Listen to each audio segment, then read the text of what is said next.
معرفت کی دنیا کے معزز دوستوں، میں ہوں سیدہ شہزادی اور آپ تمام دیکھنے اور سننے والوں کو السلام علیکم۔ ناظرین گرامی، پاکستان کے شہر پشاور میں بڑا دل خراش واقعہ پیش آیا ہے۔ کوچہ سالدار کے علاقے میں ایک جامعہ مسجد میں نماز جمعہ کے دوران خوفناک دھماکہ ہوا، جس کے نتیجے میں 40 نمازی شہید ہوئے ہیں۔ ناظرین گرامی، پشاور میں یہ واقعہ اس وقت پیش آیا جب لوگ نماز جمعہ پڑھ رہے تھے۔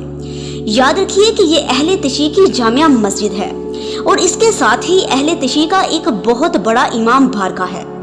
اب تک کی اطلاعات کے مطابق کافی مومنین زخمی ہیں اور مزید شہادتوں کا خدشہ ظاہر کیا جا رہا ہے۔ ناظرین گرامی، مسجد اللہ کا گھر ہے، عبادت کرنے کی جگہ ہے، خدا کے حضور دعائیں مانگنے کی جگہ ہے، لیکن دشمنان اسلام، دشمن دین، دشمن مذہب لوگوں نے خانہ خدا کا لحاظ بھی نہ کیا۔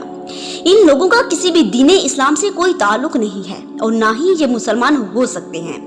اس دہشت گردی کی ابتدا اس وقت ہوئی جب دوران حج خدا کے گھر میں بدترین اور سفاک لوگوں نے نواسہ رسول کو شہید کرنے کی ناکام کوشش کی۔ نواسہ رسول نے حج نہ پڑھا اور کعبے کی حرمت بچانے کے لیے کعبہ کو الوداع کہا۔ یہ وہی لوگ ہیں جنہوں نے حالت نماز میں امام علی علیہ السلام پر ضرب کا وار کیا۔ ان لوگوں کی اولادیں آج پوری دنیا میں خانہ خدا کو نشانہ بنا کر معصوم لوگوں کو شہید کر رہی ہیں۔ اللہم صلی علی محمد و آل محمد وعجل فرجہم اجمعین۔